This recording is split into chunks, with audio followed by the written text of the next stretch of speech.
കഴിഞ്ഞ വീഡിയോയിൽ നമ്മൾ നോക്കിയിട്ടുണ്ടായിരുന്നത് ഫോർജിൽ എങ്ങനെയാണ് ഒരു സർവീസ് പ്രൊവൈഡറിനെയും അതേപോലെ സോഴ്സ് കൺട്രോളറിലെ പ്രൊവൈഡറിനെയും എങ്ങനെയാണ് സെറ്റ് ചെയ്യുന്നത് എന്നുള്ളത്. അതായത് നമ്മളുടെ ഗിറ്റ് ഹബ് റെപ്പോസിറ്ററിയും അതേപോലെ തന്നെ നമ്മൾ യൂസ് ചെയ്യുന്ന ഡിജിറ്റൽ ഓഷൻ എന്ന് പറയുന്ന സെർവർ പ്രൊവൈഡറിനെയും കണക്ട് ചെയ്തു കറക്റ്റായിട്ട്. നമ്മൾ പ്രത്യേകിച്ച് വേറെ പ്രോബ്ലംസ് ഒന്നും ഇല്ലാണ്ട് ഇനി നമ്മൾ എങ്ങനെയാണ് ഒരു സെർവർ കോൺഫിഗർ ചെയ്യുന്നത്, അതിനെ പ്രൊവിഷൻ ചെയ്യുന്നത് എന്നുള്ളതാണ് പറയുന്നത്. ഇപ്പം നോർമൽ കേസിൽ നമ്മളിപ്പം ഒരു സെർവർ AWSലോ അല്ലെങ്കിൽ ഡിജിറ്റൽ ഓഷനിലോ ക്രിയേറ്റ് ചെയ്ത് കഴിഞ്ഞാൽ നമ്മൾ എന്താക്കും, SSH വെച്ച് കണക്ട് ചെയ്യും. എന്നിട്ട് നേരെ നമ്മൾ ഉബുണ്ടു OS ആയിരിക്കും, അതിൻ്റെ അകത്ത് PHP ഇൻസ്റ്റാൾ ചെയ്യണം, അതേപോലെ MySQL ഇൻസ്റ്റാൾ ചെയ്യണം, അതേപോലെ എൻജിനെക്സോ അല്ലെങ്കിൽ അപ്പാഷെ സെർവറോ യൂസ് ചെയ്യണം. അതിന് ശേഷം ബാക്കിയുള്ള കാര്യങ്ങൾ കുറേ സെറ്റ് ചെയ്യണം, HT ആക്സസ് സെറ്റ് ചെയ്യണം, ഇതാക്കണം, കുറേ പരിപാടികൾ നിങ്ങൾക്ക് ചെയ്യാനുണ്ട്.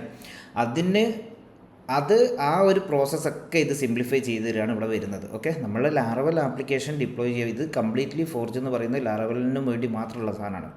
അപ്പോൾ ആ ലാറവൽ ആപ്ലിക്കേഷൻ സെറ്റപ്പ് ചെയ്യാൻ വേണ്ടിയിട്ടുള്ള എന്തൊക്കെ കാര്യങ്ങൾ ചെയ്യാനുണ്ടോ അത് ഫുള്ള് ഇവന്മാർ തന്നെ ചെയ്തോളും, പ്രത്യേകിച്ച് നമ്മളൊന്നും ചെയ്യണ്ട. അപ്പോൾ അതെങ്ങനെയാണ്, ഫസ്റ്റ് നമ്മളിപ്പോൾ ഒരു സെർവർ സെറ്റപ്പ് ചെയ്യാൻ പോവാണ്. ആ സെർവറിലേക്കായിരിക്കും നമ്മൾ നേരത്തെ ഡൗൺലോഡ് ചെയ്ത് വെച്ചിരിക്കുന്ന സെറ്റപ്പ് ചെയ്ത് വെച്ചിരിക്കുന്ന ഒരു ലാറവലിൻ്റെ ഇൻസ്റ്റലേഷൻ ഉണ്ടല്ലോ, പ്രൊജക്റ്റ്. ആ പ്രൊജക്റ്റ് വെച്ചിട്ട് നമ്മൾ ഇതിലേക്ക് ആഡ് ചെയ്യാൻ വേണ്ടി പോകുന്നത്. ഓക്കെ, അപ്പോൾ അങ്ങനെയാണ് നമുക്ക് പുതിയൊരു പ്രൊജക്റ്റ് ക്രിയേറ്റ് ചെയ്യുക എന്നുള്ളത് ഞാൻ പറഞ്ഞു.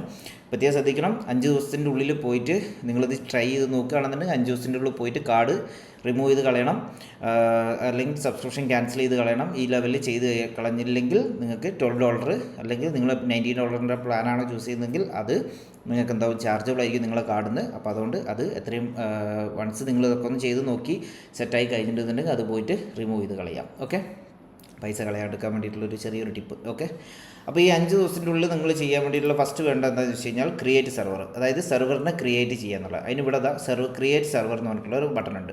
സോ നമ്മൾ ആദ്യം ഒരു സെർവർ ക്രിയേറ്റ് ചെയ്യാൻ പോകണം. നമ്മളെ പ്രൊഡക്ഷൻ സെർവറിലേക്കോ അല്ലെങ്കിൽ ടെസ്റ്റിംഗ് സെർവറിലേക്കോ സ്റ്റേജിങ് സെർവറിലേക്കോ ഏതിലേക്കും വേണ്ടിയിട്ടുള്ള ഡെവലപ്മെൻറ്റ് സെർവറിലേക്കോ നിങ്ങൾക്ക് ഒരു സെർവർ ക്രിയേറ്റ് ചെയ്യാൻ വേണ്ടിയിട്ട് ആ സെർവറിനെ ക്രിയേറ്റ് ചെയ്യാം.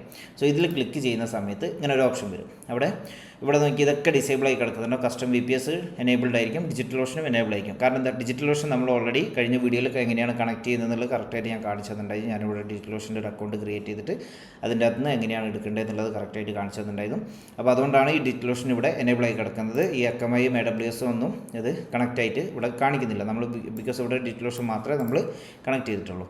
അപ്പോൾ അതുകൊണ്ട് നേരെ നമ്മൾ എന്താ, ക്രിയേറ്റ് സെർവർ കൊടുക്കുന്ന അവിടെ ഡിജിറ്റൽ ഓഷൻ സെലക്ട് ചെയ്യാം. ഓക്കെ, ഡിജിറ്റൽ ഓഷൻ സെലക്ട് ചെയ്യുന്ന സമയത്ത് ഇവിടെ ഓപ്ഷൻസ് വരും. ഓക്കെ, ഇതിനൊരു നെയിം, നമ്മുടെ സെർവറിനൊരു പേര് കൊടുക്കുക.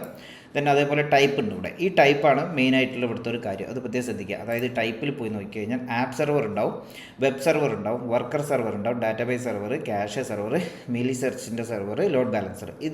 ഈ കാര്യങ്ങൾ നമുക്ക് മുന്നോട്ട് പോകുന്നതോറും അത് പറഞ്ഞു പോകാം എന്തൊക്കെയാണ് ഓരോരോ ടൈപ്പ് എന്നുള്ളത്.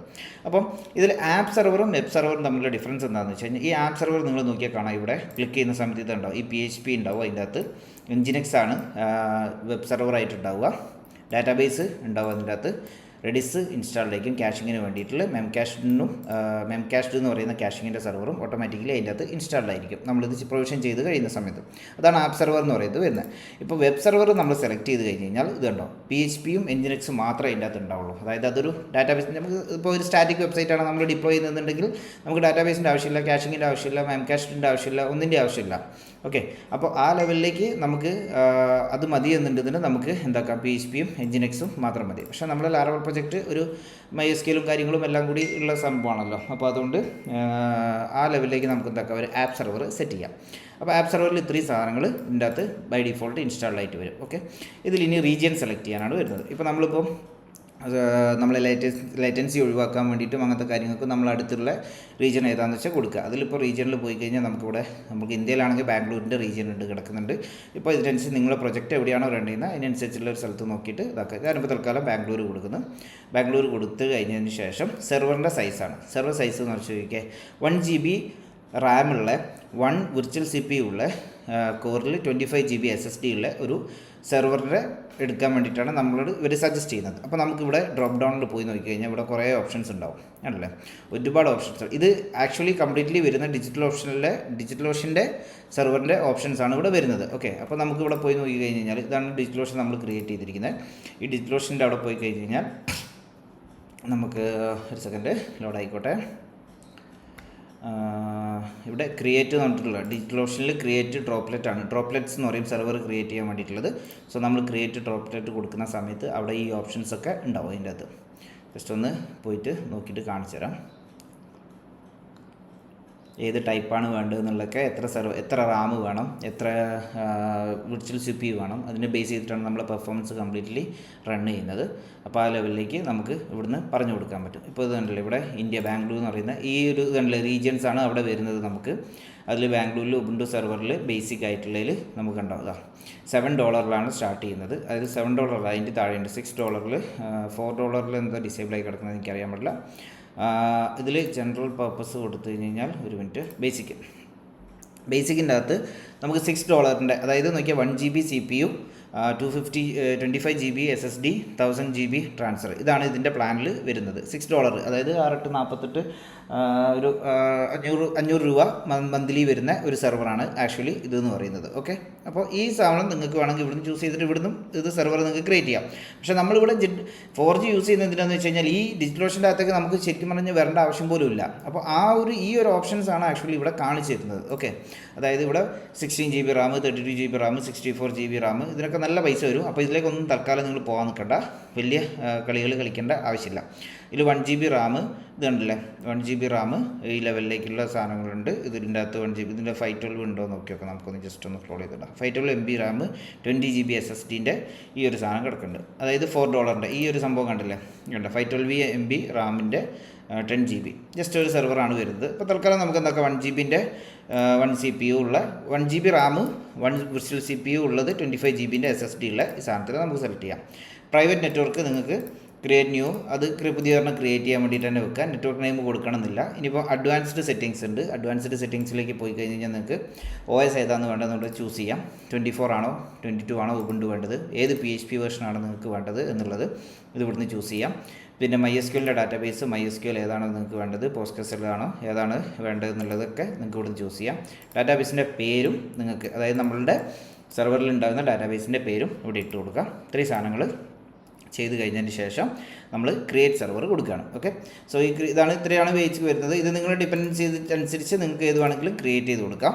ഇത് DigitalOcean ആണെന്നുണ്ടെങ്കിൽ കുറച്ചുകൂടി അഡ്വാൻറ്റേജ് നിങ്ങൾക്ക് എന്താ വെച്ച് കഴിഞ്ഞാൽ ഇതിന് അപ്ഗ്രേഡ് ചെയ്യണമെന്നുണ്ടെങ്കിൽ നേരെ പോയിട്ട് അവിടെ DigitalOceanൽ പോയിട്ട് അപ്ഗ്രേഡ് കൊടുത്താൽ മതി. ഇവിടുന്ന് ഒന്നും ചെയ്യേണ്ട ആവശ്യമില്ല. ഓക്കെ, സോ ഞാനിത് ക്രിയേറ്റ് സെർവർ കൊടുക്കുകയാണ്. ഇത്രയാണ് അതിൻ്റെ കോൺഫിഗറേഷൻസ് വരുന്നത്. ബാംഗ്ലൂരിലെ ഈ ഒരു ആപ്പ് സെർവർ എന്ന് പറയുന്നത്. ഇതിൻ്റെ മുകളിൽ കൂടെ ഒരു സാധനം പോകുന്നുണ്ട്, ലോഡിങ്. നമുക്കൊന്ന് വെയിറ്റ് ചെയ്യാം, എന്താവും എന്നുള്ളത് നോക്കി നോക്കാം.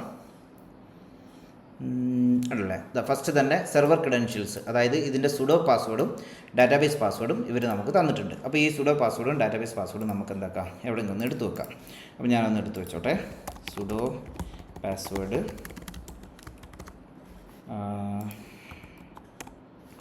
Then database password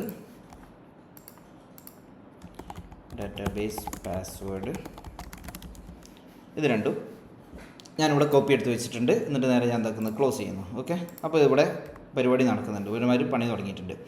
waiting on your server to become ready. Okay, അപ്പോൾ അവർ അതിൻ്റെ ബാക്ക്ഗ്രൗണ്ടിലുള്ള കുറേ സാധനങ്ങൾ ചെയ്യുകയാണ്. നമുക്ക് ഇവിടുന്ന് കറക്റ്റായിട്ട് ആക്സസ് ഉണ്ടോ കാര്യങ്ങളുണ്ടോ എന്നുള്ളതൊക്കെയാണ് നോക്കുന്നത്. ഇവിടെ ബിൽഡിംഗ് കൊണ്ട് കാണിക്കാൻ കണ്ടില്ലേ, സെർവർ ടൈപ്പ് ആപ്പ് സെർവറാണ്. സെർവറിന് ഒരു ID ക്രിയേറ്റ് ചെയ്തിട്ടുണ്ട്, ഫോർജ്. നമ്മളുടെ ക്രെഡൻഷ്യൽ നമ്മൾ MIT എന്ന് പറയുന്ന, അതായത് DigitalOceanൻ്റെ ക്രെഡൻഷ്യലാണ് നമ്മൾ ചെയ്തിരിക്കുന്നത്. പബ്ലിക് IP-യും region Bangalore public IP once ഇത് പ്രൊവിഷൻ ചെയ്ത് കഴിയുമ്പോൾ നമുക്കിവിടെ പബ്ലിക് IP കിട്ടും. ഉബുണ്ടു 24.04 നമ്മൾ ചെയ്യുന്നത് ബാംഗ്ലൂരിൽ. അപ്പോൾ ബാംഗ്ലൂർ റീജിയനിലാണ് നമ്മൾ ചെയ്യുന്നത്. അപ്പോൾ ഇത് വൺസ് ഇത് കഴിയുന്നവരെ, അതായത് ഇതിൽ എന്തൊക്കെ സ്റ്റെപ്പ് ഉണ്ടെന്ന് നോക്കിയാൽ വെയിറ്റ് ചെയ്യാണ്. സെർവർ റെഡി ആകുന്നതിന് വേണ്ടിയിട്ട് വെയിറ്റ് ചെയ്യാണ്. Preparing your server, configuring swap memory set ചെയ്യുന്നു, ഇൻസ്റ്റാൾ ബേസ് ഡിപ്പെൻഡൻസീസ് വേണ്ട സാധനങ്ങളൊക്കെ ഉബുണ്ടുവിൻ്റെ വേണ്ടത് ചെയ്യുന്നു, PHP ഇൻസ്റ്റാൾ ചെയ്യുന്നു, Nginx ഇൻസ്റ്റാൾ ചെയ്യുന്നു, ഡാറ്റാബേസ് ഇൻസ്റ്റാൾ ചെയ്യുന്നു, MySQL ഇൻസ്റ്റാൾ ചെയ്യുന്നു, Redis ഇൻസ്റ്റാൾ ചെയ്യുന്നു, Memcached ഇൻസ്റ്റാൾ ചെയ്യുന്നു, ഫിനിഷിംഗ് ആപ്പ്. ഇത്രയും സ്റ്റെപ്സാണ് ഇവിടെ നടക്കുന്നത്. അപ്പോൾ നമ്മളിത് ജസ്റ്റ് നോക്കിയിരുന്നാൽ മാത്രം മതി. ഇനിയിപ്പോൾ നമുക്ക് DigitalOceanൽ ജസ്റ്റ് ഒന്ന് പോയിട്ട് ഒന്ന് നോക്കി നോക്കാം, ഇവിടെ എന്തെങ്കിലും അനക്കം സംഭവിക്കുന്നുണ്ടോ എന്നുള്ളത് നോക്കി നോക്കാം. ഓക്കെ, ആ ലെവലിലേക്ക് ഒന്ന് നോക്കട്ടെ. DigitalOcean ലോഡ് ചെയ്യുമ്പോൾ ഇവരിവിടെ പ്രൊവിഷനിങ് തുടങ്ങിയിട്ടുണ്ട്. അപ്പോൾ അതിൻ്റെ എന്തെങ്കിലും ഇവിടെ മാറ്റം വന്നിട്ടുണ്ടോ എന്നുള്ളത് നോക്കി നോക്കാം.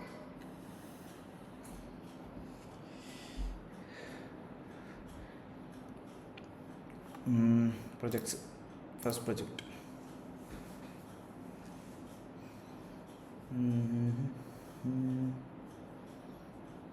ഫസ്റ്റ് പ്രൊജക്റ്റിൻ്റെ അകത്ത് ഒന്നും വന്നിട്ടില്ല. ലോഡ് ചെയ്യുന്നുണ്ട്, നോക്കട്ടെ എന്തെങ്കിലും വരുമായിരിക്കും.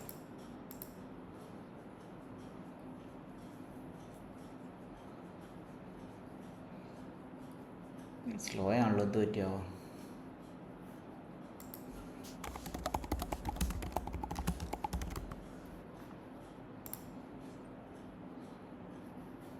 സ്പീഡാണല്ലോ, ഡിജിറ്റൽ സ്ലോ ആയോ?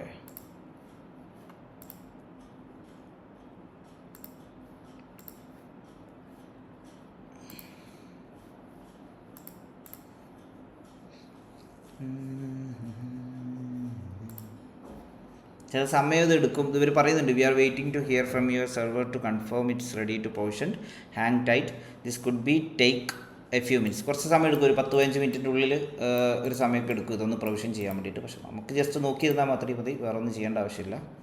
അവിടെ ആക്ടിവിറ്റി വേണ്ട, ആക്ടിവിറ്റിയിൽ സാധനം ഇറങ്ങാൻ തുടങ്ങി, കണ്ടില്ലേ? IndiGo Galaxy added by Jishad P 3 minutes ago.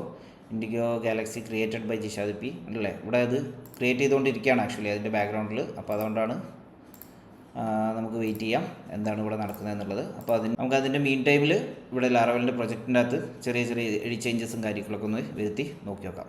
ഇതാണ് നമ്മളെ പ്രൊജക്റ്റ്. അപ്പം ഇതിൻ്റെ അകത്ത് നമുക്ക് റിസോഴ്സിൽ പോയിട്ട് വെൽക്കം ബ്ലേഡ് ഉണ്ട്. അപ്പോൾ അത് തൽക്കാലം തട്ടിക്കളയാം. HTML5 ലാറവൽ forge YouTube video. Okay, ഒരു H2 സെയിം സാധനം തന്നെ. അപ്പോൾ നമ്മളൊരു H2 ടാഗ് ഇട്ടിട്ടുണ്ട്. ഇനി നമുക്കൊന്ന് ഇവിടെ ഒന്ന് റീഫ്രഷ് ചെയ്ത് നോക്കി നോക്കാം. ഓക്കെ, സാധനം ഇവിടെ വന്നിട്ടുണ്ട്, പ്രത്യേകിച്ച് വേറെ പ്രശ്നമില്ല. ഇവിടെ എപ്പോഴും അനങ്ങുന്നില്ല. നോക്കി നോക്കാം. കണ്ടോ, ഇവിടെ ഡിജിറ്റൽ ഓഷനിൽ കണ്ടോ വന്നിരിക്കുന്നുണ്ടോ? സെർവറൊക്കെ ക്രിയേറ്റ് ആയിട്ട് IP അസൈൻ ചെയ്തിട്ടുണ്ട്, ഇവിടെ എല്ലാ കാര്യങ്ങളും ചെയ്തിട്ടുണ്ട്. പക്ഷെ അതാവാൻ സമയമെടുക്കും, കുറച്ച് സമയം എടുക്കും. അത് ലാറവൽ ഫോർജ് അത് ചെയ്ത് തീർക്കാൻ വേണ്ടിയിട്ട് വേണമല്ലോ. അതുകൊണ്ട് നമുക്ക് സെർവർ കാണാം. Ubuntu 1 virtual CPU, 1 GB 256 disk, $6, private IPയും കാര്യങ്ങളും എല്ലാം സെറ്റായിട്ടുണ്ട്. വിർച്വൽ പ്രൈവറ്റ് നെറ്റ്വർക്ക് അങ്ങനത്തെ എല്ലാ സാധനങ്ങളും സെറ്റായിട്ടുണ്ട്. എന്തായാലും വെയിറ്റ് ചെയ്യാം ഇത് കഴിയുന്നവരെ. റീഫ്രഷ് ചെയ്ത് നോക്കി നോക്കാം എന്താവും നടക്കുന്നത്. ഉണ്ടല്ലേ, റീഫ്രഷ് ചെയ്തപ്പോൾ ഇത് റെഡി ആയിട്ടുണ്ട്. പ്രിപ്പയറിങ് യുവർ സെർവർ റെഡി ആയിട്ടുണ്ട്. കോൺഫിഗറിങ് സ്വാപ്പ്, ഇനിയിപ്പം ഇൻസ്റ്റാളിങ് ബേസ് ഡിപ്പെൻഡൻസീസ് ചെയ്തുകൊണ്ടിരിക്കുന്നു. ഇനി നമുക്ക് ഡിജിറ്റൽ ഓഷനിൽ ശരിക്കും പറഞ്ഞാൽ ജസ്റ്റ് ഇത് ഒരു ക്യൂരിയോസിറ്റിൻ്റെ മുകളിൽ നിങ്ങൾക്ക് കാണിച്ചു തരാൻ വേണ്ടിയിട്ട് മാത്രമായിട്ട് ഇങ്ങോട്ട് വന്നതാണ്. ഇവിടെ പ്രത്യേകിച്ച് ഒരു പണിയും ചെയ്യേണ്ട കാര്യമില്ല. ഫസ്റ്റ് ആ കണക്ഷൻ ചെയ്തിടുക എന്ന് മാത്രമേ നമുക്ക് ചെയ്യേണ്ട ആവശ്യമുള്ളൂ. വൺസ് കണക്ഷൻ റെഡി ആയി കഴിഞ്ഞ് കഴിഞ്ഞാൽ കംപ്ലീറ്റ്ലി ഫുള്ള് നടത്തുന്നത് ഫോർജിൻ്റെ ഉള്ളിൽ നിന്നാണ്.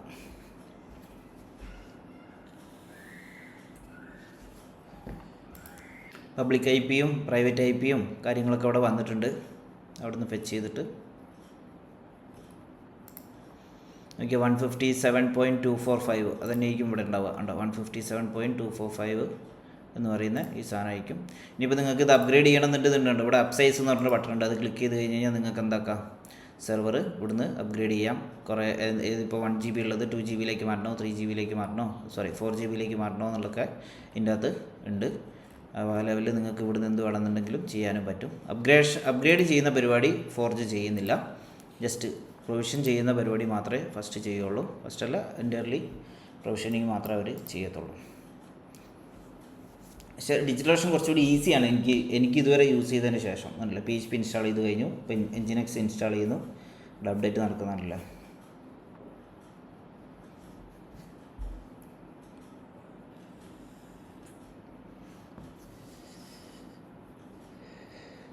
അത് ഞാൻ പറഞ്ഞു വന്നത്, ഇപ്പോൾ AWSലാണെന്നുണ്ടെന്നുണ്ടെങ്കിൽ എനിക്ക് ഭയങ്കര ഒരു ബുദ്ധിമുട്ടായി ഇതിൽ ചെയ്യലും കാര്യങ്ങളൊക്കെ. ഞാൻ ആദ്യം AWS ചെയ്യുന്നത് കംപ്ലീറ്റ്ലി യൂസ് ചെയ്തുകൊണ്ടിരുന്നത്. പിന്നെ അതിനുശേഷം ഇപ്പോൾ കംപ്ലീറ്റ്ലി ഡിജിറ്റൽ ഓഷനിലേക്ക് മാറി.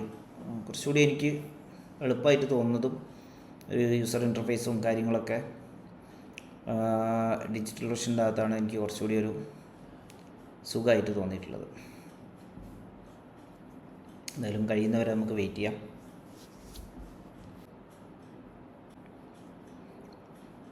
സെർവർ ഓൾമോസ്റ്റ് റെഡി ആയിട്ടുണ്ട്.